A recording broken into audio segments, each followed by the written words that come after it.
Retornando pro barco. Agora vamos seguir viagem aí. O próximo Ford.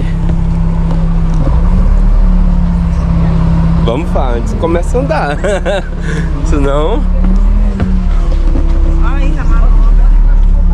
Tá todo mundo aqui? Todo mundo aqui. Tu tem esse teu powerbank aí? Hã? Tem esse teu powerbank aí? Para. E aí partindo. Deixando essa vista linda aqui pra trás. Vamos seguir o próximo agora. Vem aí com a gente conferir.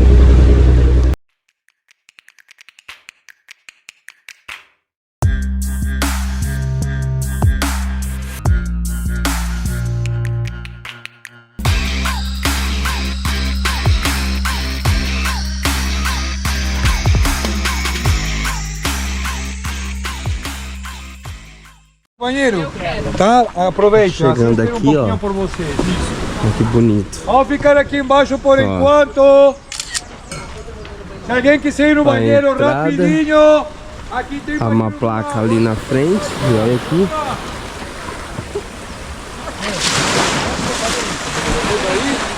Tem banheiro lá em cima. É, mais uma ilha conhecendo, ó. Estamos aqui no começo ainda.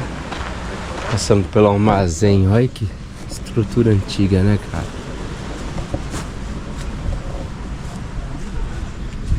Aqui já é o começo da entrada da fortaleza, ó. E olha isso aqui. Meu. Vai ter uma subida aqui também, que legal. Ó. E a entrada principal. Que bonita. Olha isso. Eu pego uma marmita rapidinho.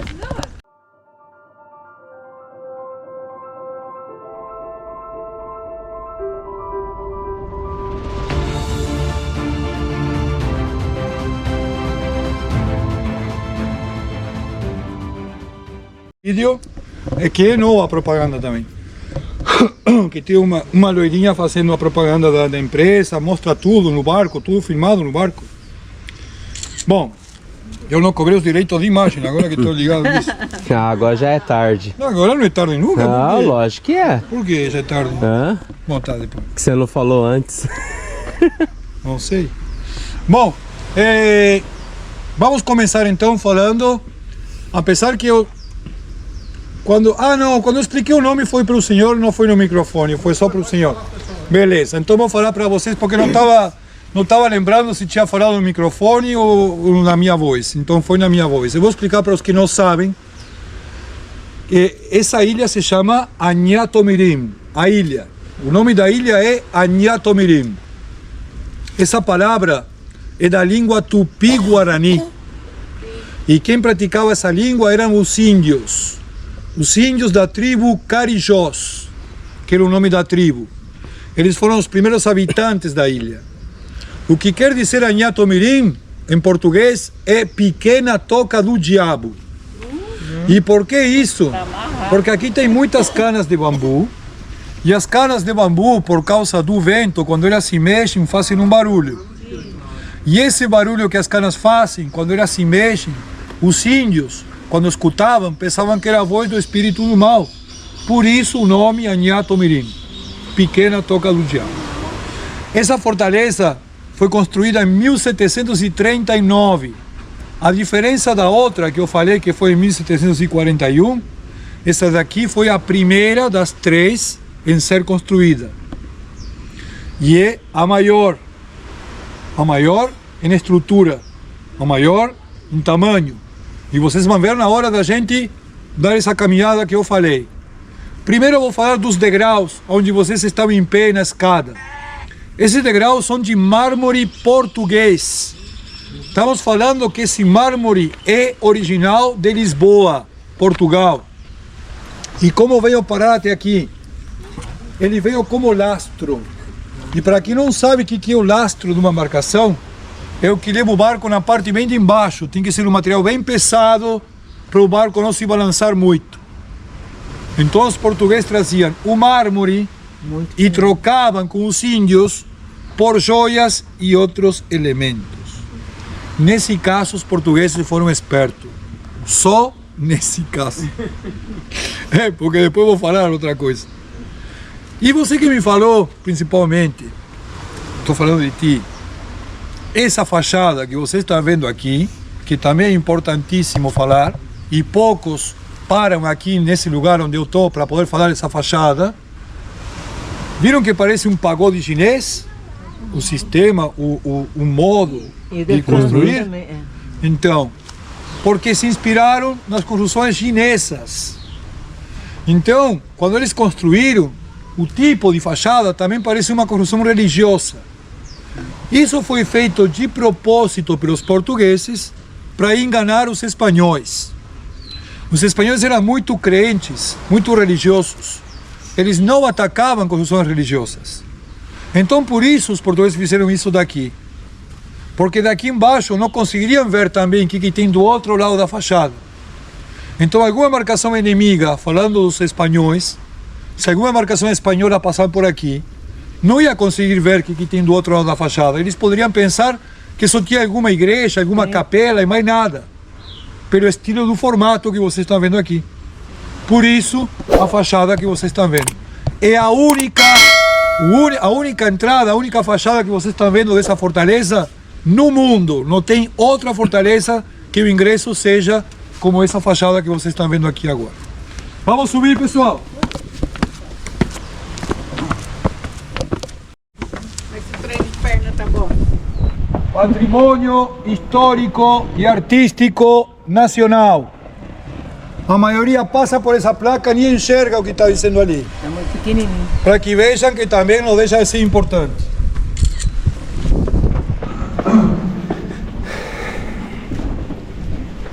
Que entrada. Olha aqui. Meu Deus. Que coisa linda. Olha isso. Lindo, lindo, lindo, lindo essas praias.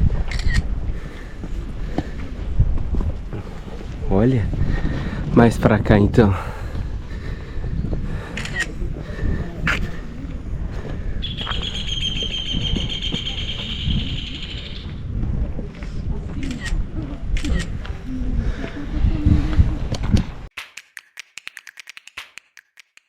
Agora nós estamos na parte principal da fortaleza. E olha só, porque lembram que eu apresentei lá a casa do comandante para vocês na outra fortaleza. Aqui a casa do comandante seria essa daqui. A diferença da outra fortaleza, que também não consegui explicar, mas eu não reparei também, mas é um detalhe que também vocês têm que aprender.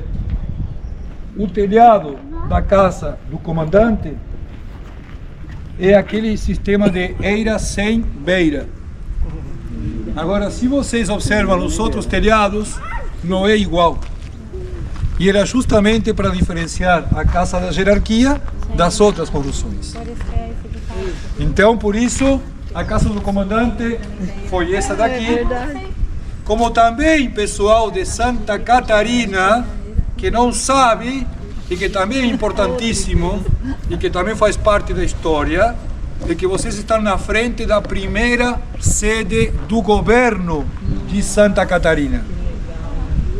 Por isso que é um monumento histórico, por isso que é patrimônio nacional. 7 anos foi sede do governo essa construção que vocês estão vendo aqui. E não estou falando de Florianópolis, de toda Santa Catarina, é daqui. Então, eu queria também dizer que o comandante, desculpe, se chamava José da Silva Paz. Ele foi um engenheiro militar muito inteligente. Ele foi quem mandou fazer as construções em cada uma das fortalezas. Ele foi quem planejou esse sistema de triangulação que eu falei, de defesa. E foi assim como fizeram primeiro a casa do comandante, depois fizeram a casa do médico, que essa seria a casa do médico. Lembra que eu falei das epidemias que tinha naquela época? Bom, infelizmente não tinha a mesma medicina que tinha agora, não tinha a tecnologia que tinha agora. Então as pessoas que estavam com epidemias tinham que ser afastadas obrigatoriamente, e até elas não melhorar, não poderiam se juntar novamente com as pessoas que estavam bem de saúde, e que seria aqui, como eu falei, a parte principal.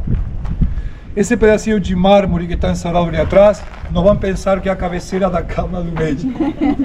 Parece, mas não é. Isso daí foi o que ficou de uma capela. Capela? Existiu uma capela, isso é verdade, e estava no mesmo lugar. Só que ela foi demolida logo depois da proclamação da República. Isso foi no ano de 1889. E o que ficou dessa capela foi só esse pedacinho de mármore que sobrou. Agora, se você, por gentileza, o pessoal que está desse lado, vem um pouquinho mais para cá, vai poder ver aquela construção que está lá em cima. O que pode ser aquilo lá, pessoal? Não. Essa é da... Não. Vou dar uma dica para você. Cozinha. Se é um lugar bem alto, Da pólvora? o paiol da pólvora. Exatamente, porque está num lugar alto. Lembra que eu falei hoje que o paiol tinha que estar em um lugar bem alto para não ser alcançado pela bala de um canhão? Então, por isso, a ubicação daquele paiol também. Só que, a diferença da outra fortaleza, aqui, por incrível que pareça, vocês vão conhecer dois paiol. Não sei se é a única fortaleza que tem dois paiol, porque dificilmente vocês encontram dois paiol numa mesma fortaleza. Acontece, meus amigos.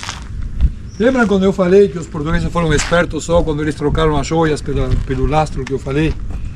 Porque quando eles construíram a casa do comandante, a casa do médico e o primeiro paiol, uma vez que terminaram, descobriram, recém, quando terminaram o paiol, que os materiais que estavam usando não eram impermeáveis.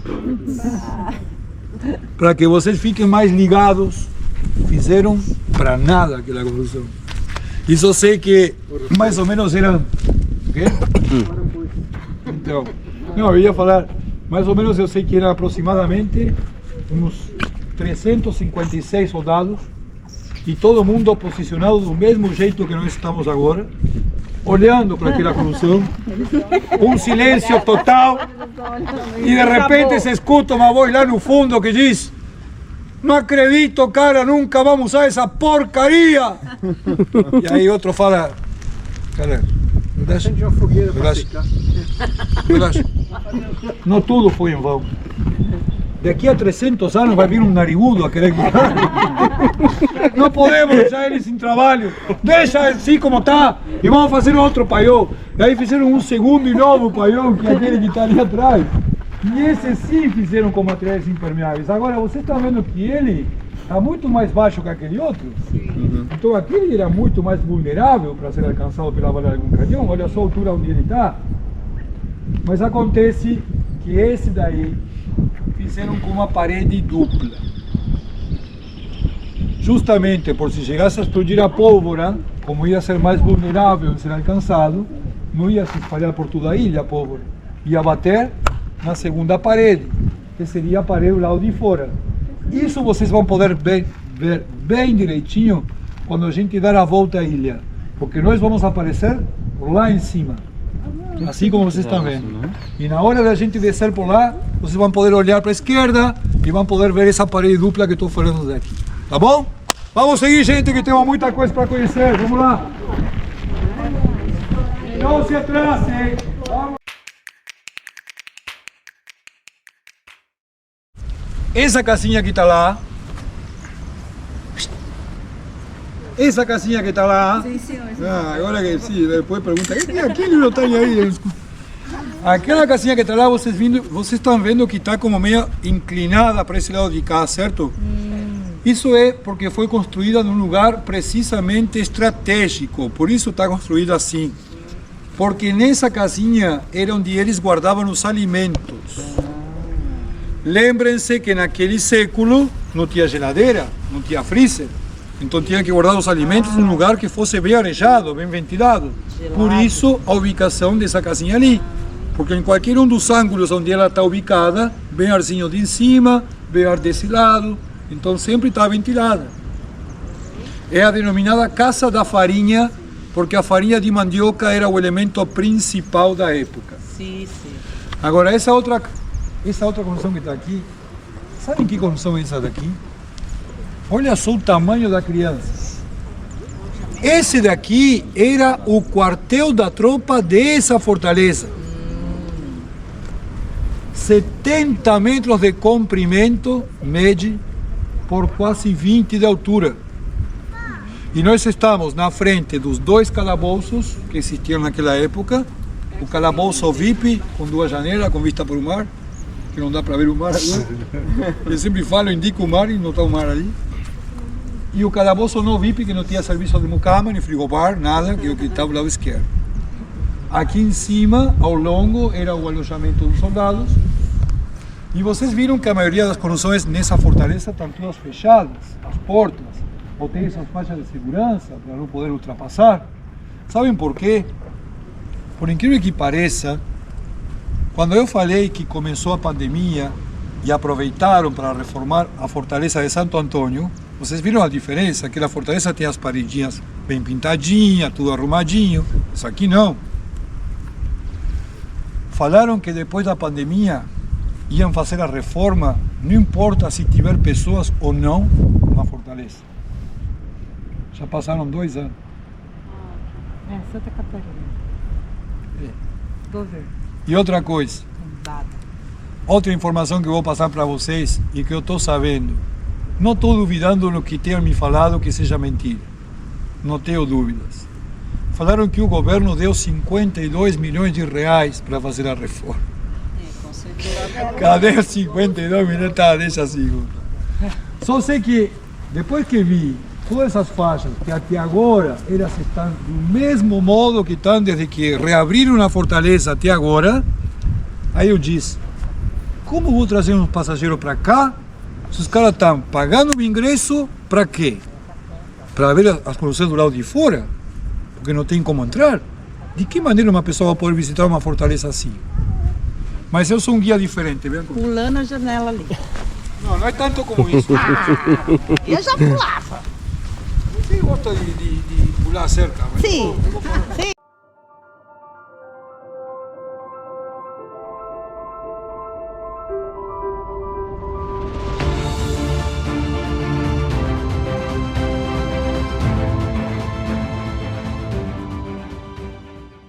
Miren que não vou arriscar a vida de vocês porque eu estou trazendo vocês aqui. Primeira coisa, observem lá em cima. Tem mais viga que qualquer outro lugar que vocês viram na sua vida. Não tem como passar nada ali em cima. Então eu sei onde que estou trazendo vocês. É, porque o pessoal meio como eu disse, ai, mas se tem aquela faixa, o cara está fazendo nós entrar, por quê? Então sempre se isso tudo para que fique bem direitinho, todo mundo entenda certo. E outra coisa, se a gente estiver do lado de fora, nunca vocês iam poder ver aquilo que está ali atrás. Por quê? Que meu amigo está tirando foto e nem sabe que está tirando foto, mas eu vou falar para vocês. Aquilo era um paredão de fuzilamento. Oh. E quando eu falo isso, você tem que fazer. Oh! Não, peraí. Aquilo era um paredão de fuzilamento. Oh! Imagina no verão, quando eu estou com 200 e poucas pessoas aqui, o que é isso aqui? Quando eu falo, oh! Eu devia ter um tanto de bala ali na parede, não? O quê? Buraco de bala ali. Claro, são buracos de bala. É buraco. Não é mentira isso que eu estou falando, é verdade? Eu tô vendo uns buraquinhos mesmo ali de bala. Não, se tem um buracão assim, já é porque uma criança já começou a enfiar o dedo e fazer porcaria aí. Mas um buraco de bala é aí mesmo, isso aí. E outra coisa que eu quero que vocês observem, que por isso eu trouxe vocês até aqui. Vejam essa parede aqui, ó. Não, o cozinho de capivara não. Aqui. Isso aqui é original de 1739. E por que eu sempre falo para você se focalizar nessa parede? Porque da primeira pedra até a última, senhores, foi com a força do homem. Não tinha maquinária alguma naquela época. Não viagem na maionese pensando que aqui tinha uma escavadeira aqui com tudo e botando aquele negócio lá. Por isso que eu falei que muita gente morreu durante a construção. E também porque, eu vou explicar para vocês, os materiais que eles usaram, observem, mais ou menos foram 400 pessoas as que construíram, entre soldados e escravos, né? 250 soldados e 150 escravos, aproximadamente. Os materiais que usaram foram argila, areia grossa, concha moída, como vocês podem ver, as próprias pedras da beira da ilha, e para poder grudar, cimentar, sangue de boi. E justamente quando eu falei do sangue de boi, que era o que usavam para fazer a liga, foi isso que não era impermeável e que eles usaram no começo e subiram depois. Então daí eles substituíram o sangue de boi pelo óleo de baleia. As baleias francas, sempre nas épocas de setembro, outubro, novembro, elas sempre vêm dar suas crias, seus filhotes. E eram muito sacrificadas. Não só para usar seu óleo para as construções, que também era usado para a iluminação das fortalezas. Agora nós vamos conhecer a bateria de canhões e não esqueçam daquele paredão, porque aquele paredão não foi usado realmente naquela época, isso foi usado muito depois. Mas não vou falar disso agora para não misturar as coisas. Quando eu terminar com a história dos portugueses na bateria de canhões, que é onde nós vamos agora, depois eu vou falar daquele paredão de fuzilamento. Vamos lá? Está mirando um pouco, já estou ficando...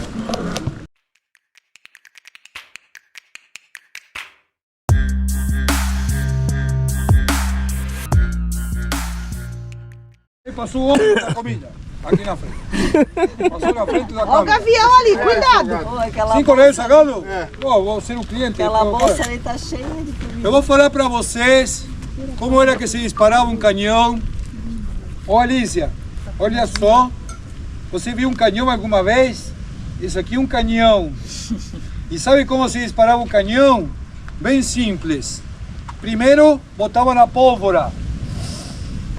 Depois que botava na pólvora, socava na pólvora. Depois que socava na pólvora, aí vinha a bala. E uma vez que botava na bala, ia até o pavio, acendia no pavio, quando acabava o bagulho, aí saía a bala. Mas isso tudo a 1000 por hora. A 1000 por hora. Só que é o seguinte, os primeiros canhões... Não me faz rir. Os primeiros canhões eram de ferro, eu falei. Só que o problema era que quando aqueciam demais, não avisava quando aquecia. Quando aquecia demais. E explodia. E era manipulado até por 5 soldados. Os 5 soldados iam para o Parque dos Quietos. E é porque, na real, depois eles mudaram o canhão de ferro para o canhão de bronze. Isso aqui é ferro, né, não? Hein? Isso é ferro? Esse é bronze. Esse é bronze. Mas acontece que depois que eles mudaram, não teve muita diferença.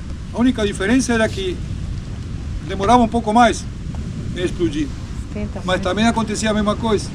Explodia e outra vez o soldado para cima de volta. Então, a ideia, vocês estão vendo que os canhões estão apontando para lá. Infelizmente não dá para ver a fortaleza, que não dá para acreditar. Primeiro dia, não, te juro que primeiro dia que também quando eu saio, nesse horário, ainda está o nevoeiro. Porque até o último passeio que eu fiz, quando tinha nevoeiro, já essa hora já dava para poder enxergar. Sim. Agora não sei, está feio. Então lá na frente está a fortaleza de São José. Lá atrás está a fortaleza de Santo Antônio, de onde nós viemos. Então as três estão em forma de triângulo, como eu falei desde o começo. A ideia era combater as embarcações espanholas que viessem pelo norte. O norte é para aquele lado, para lá seria um mar aberto, na real, porque nós estamos navegando por uma baía. Todo esse passeio que nós estamos fazendo é sobre uma baía. Então, como essa baía é enorme, a ideia era esperar os espanhóis que viessem pelo norte, por lá, e atingir as embarcações fazendo um fogo cruzado com as duas fortalezas, uma na frente da outra. E se alguma embarcação não for atingida e poder passar pelo meio, Santo Antônio estava esperando lá atrás. Ah, sim. Ou seja, que como esquema de triangulação foi muito bem planejado. O esquema que José da Silva Paz estou falando, que fez para combater contra o inimigo. Só que o mais importante de tudo, os canhões nunca chegaram.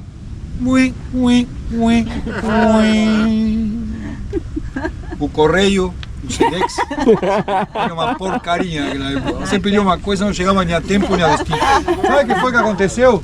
Os canhões foram direto para a Bahia, é Rio de Janeiro, senhores. E não é mentira, é verdade. Foram direto para lá. E os caras esperando, cadê o canhão? Não sei, cara, eu estava esperando o canhão, não veio até agora.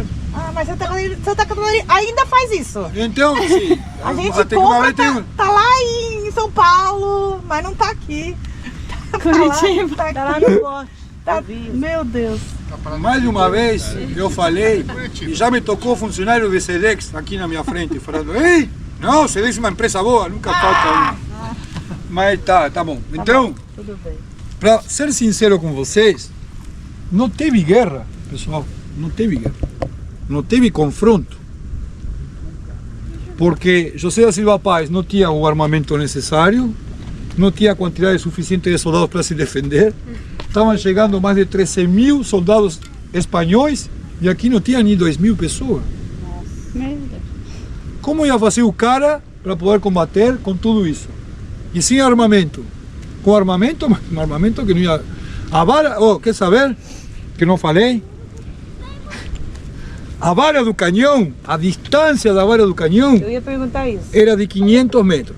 Ah, não Sabe sei. quanta distância temos daqui até a outra fortaleza? Nossa. 3,5 km da outra fortaleza. Ou seja, que a bala fazia sapinho. Sabe o que é sapinho? Pega uma bala e vai tac, tac, tum, tum, tum, tum, tum, tum, que é lá. Onde está pulando aquele baiacu, aquele peixe lá, tá vendo? Ali. Desperdício, né? 500 Porque não é metros daqui barato. até ali. Pólvora. Bom, por isso mesmo, como José Silva Paz não estava com nada a favor, o cara pensou que vou morrer de graça. Vou ficar aqui para que veja, estou aqui, pode, como quer que eu morra? Assim, assim, assim. fora. Aí o cara foi embora. Por isso que não teve guerra, por isso que não teve confronto, só teve invasão de terras. Isso foi o que teve. Os soldados espanhóis entraram por Canasvieiras, invadiram, na real, por Canasvieiras, Daniela, entraram em Santo Antônio, claro, já não tinha mais portugueses, entraram em Atomirim, e depois, graças a um tratado, ao Tratado de São Ildefonso, que foi como se chamou esse tratado, tudo voltou a ser como era antes. Agora, vou pedir por gentileza que me acompanhem lá na frente, que vou falar uma coisa importantíssima. Vou falar do paredão de fuzilamento, do porquê vocês viram aquele paredão.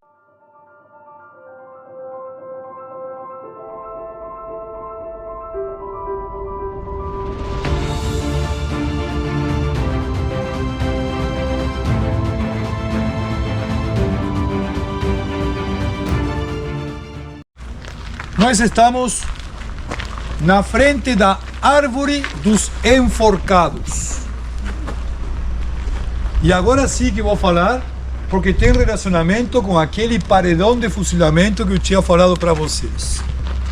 Agora que terminei com a história dos portugueses, eu quero me remontar para o ano de 1894. Gravem esse ano, porque foi mais que marcante para o estado de Santa Catarina, principalmente. Porque nesse ano assume um governante, um ditador, o segundo presidente do Brasil, chamado Floriano Peixoto. E para quem não sabe, que sempre eu falo em todo o passeio, infelizmente, da minha geração de guias, que fez o curso, que se formou para fazer esse passeio com vocês e falar da história, só ficamos 3. 3 dinossauros. Foi enforcado? Isso aqui tá um triz de eu botar na prancha, lá no barco. Um triz. Mas eu vou, não, só vou falar para vocês. Você estava falando de enforcamento. Aí depois. Não, assim, me achei no maionese. Aí Meu depois Deus do céu. só ficaram 3. 3. Eu falei, cara. Não. Acontece que eu estou dizendo porque a nova geração, minha filha, a nova geração. A nova geração. Não, para, também não me deseja isso. A nova geração, infelizmente, não aprendeu nem um 20% do que a gente aprendeu. E eu sei porque eu sou muito observador. E aqui, hoje porque só estamos nós, mas no verão isso aqui está cheio, isso aqui está lotado. E aqui tem grupo por todo lugar, porque tem um monte de barco e cada barco tem um guia. Só que nenhum guia fala o que eu vou falar agora. E que é uma coisa que eu quero que todo mundo aprenda cada vez que sai comigo. Essa ilha maravilhosa, eu sei que alguns sabem, mas não todos sabem.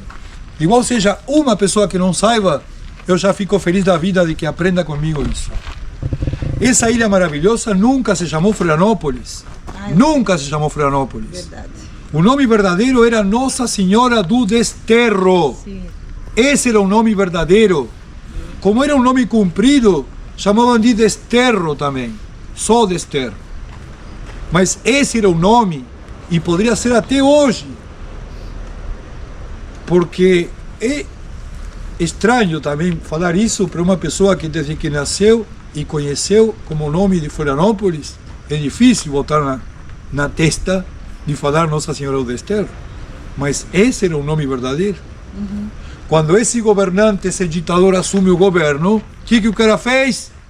Ele mesmo tira o nome e se auto-homenageia. Colocando o nome dele, vagabundo. Por isso, Florianópolis, o significado é cidade de Floriano. Esse é o significado da palavra Florianópolis. E que ninguém está nem aí.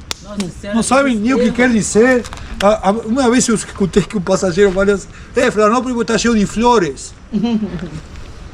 É que também, se não sabem e não perguntam, dificilmente vão chegar ao que eu estou falando agora.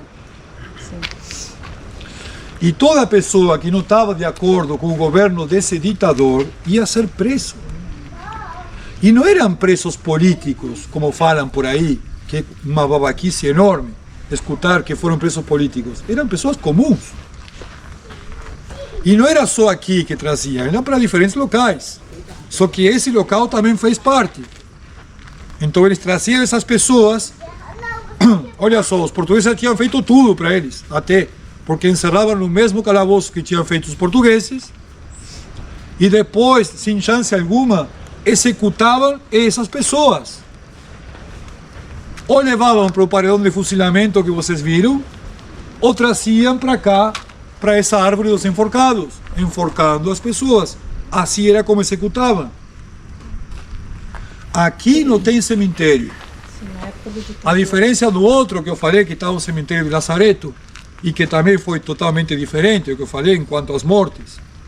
Aqui, depois que executavam essas pessoas, jogavam as pessoas para o mar. Por aquele túnel que vocês viram quando a gente desceu da casa do comandante, viram que tinha um túnel. Jogava no mar. E esse túnel os portugueses fizeram para uma segunda bateria de canhões. O acesso era por ali. Aí depois eles usaram para isso, para descartar os corpos. Um último detalhe que eu vou falar, e vamos sair daqui que temos que ir. Sim. Um último detalhe que eu vou falar e que não deixa de ser importante. É minúsculo, mas faz parte. Quando a gente chama de Floripa, não é para que fique mais chique, mais moderno. É para não nombrar o nome desse ditador. Não esqueçam que nessa ilha maravilhosa tem descendentes de pessoas, familiares de pessoas que foram executadas. E se vocês se lembram o ano que eu falei, 1894, já era quase 1900, não faz tanto tempo isso. Então, com certeza, ainda tem os bisnetos de pessoas que foram executadas. Mas teve uma história que os manezinhos queriam mudar, né? Mas aí o governo não aceitou. Não aceitou. E até agora eles estão lutando, mesmo assim, para ver se em algum momento tem alguma oportunidade para poder fazer. Mas é quase impossível porque já a figura tem um GPS. Sim.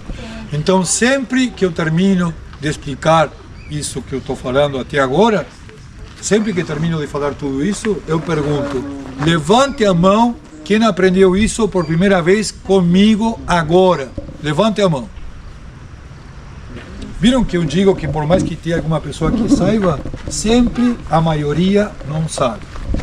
Então por isso eu nunca vou deixar de falar isso. Porque o dia que eu não estiver mais, com certeza não vão aprender mais isso aí. Então aqui o que eu fico feliz é pensar que todas as pessoas que eu possa ensinar vão falar para outras pessoas. Não vão falar em qualquer momento, mas quem sabe algum dia vocês voltem com pessoas que também é a primeira vez que estão vindo e sejam vocês os que falem isso que falei agora para vocês. Vamos.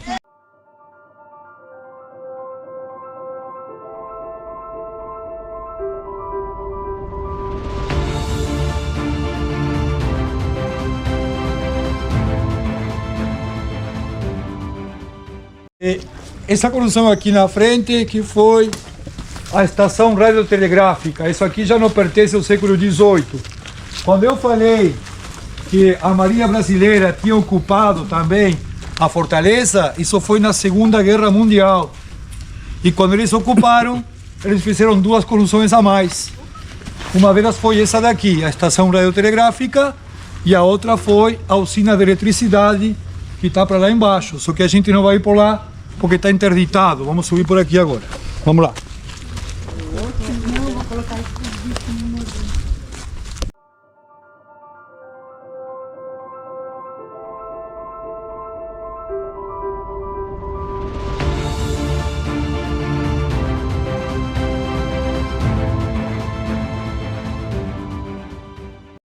Isso aí, pessoal. Terminamos o passeio aqui no Farol da Marinha. Como que isso daí vai quebrar? Olha lá. Agora vamos retornar pro barco. Finalizando esse passeio aqui na ilha. Que coisa linda, né? E temos esse passeio todo aqui. Deixa eu ver se dá. Eu não consegui ver daqui. Vamos ver o prédio desse lado de cá. Olha lá.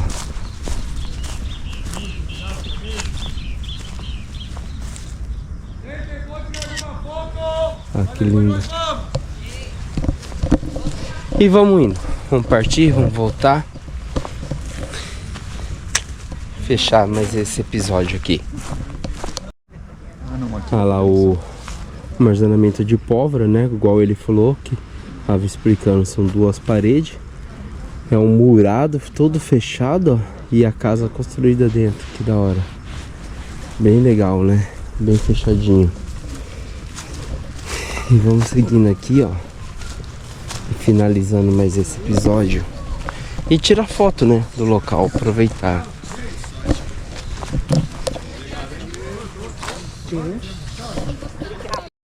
Aí, ó. Nós passamos lá por baixo, né? Deu uma volta. E vimos aqui, não vimos essa parte de cima, ó. Que é os alojamentos. Lá embaixo era... Hoje ele explicou toda a cena, né? O barco já esperando ali. E olha aqui. Que legal aqui também. Ó. Bem cuidado, né? E vamos seguir. Vamos pro barco. Vamos finalizar esse passeio aqui. Que da hora ali, o pessoal tirando foto.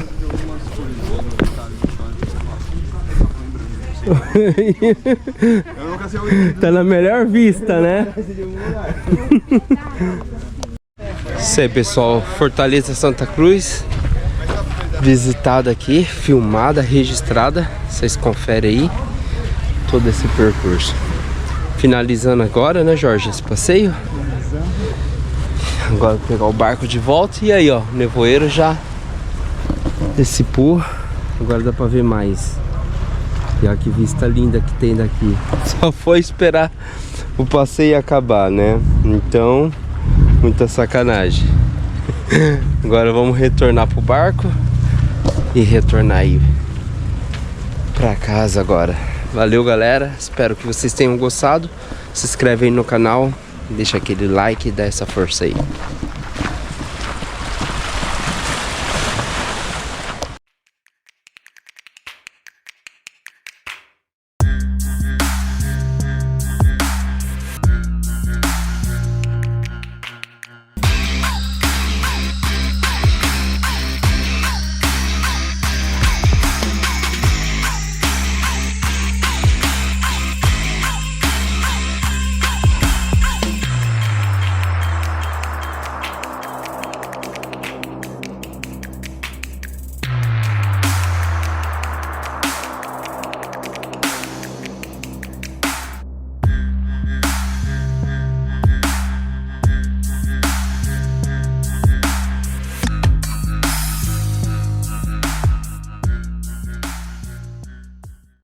Isso aí, pessoal, ó.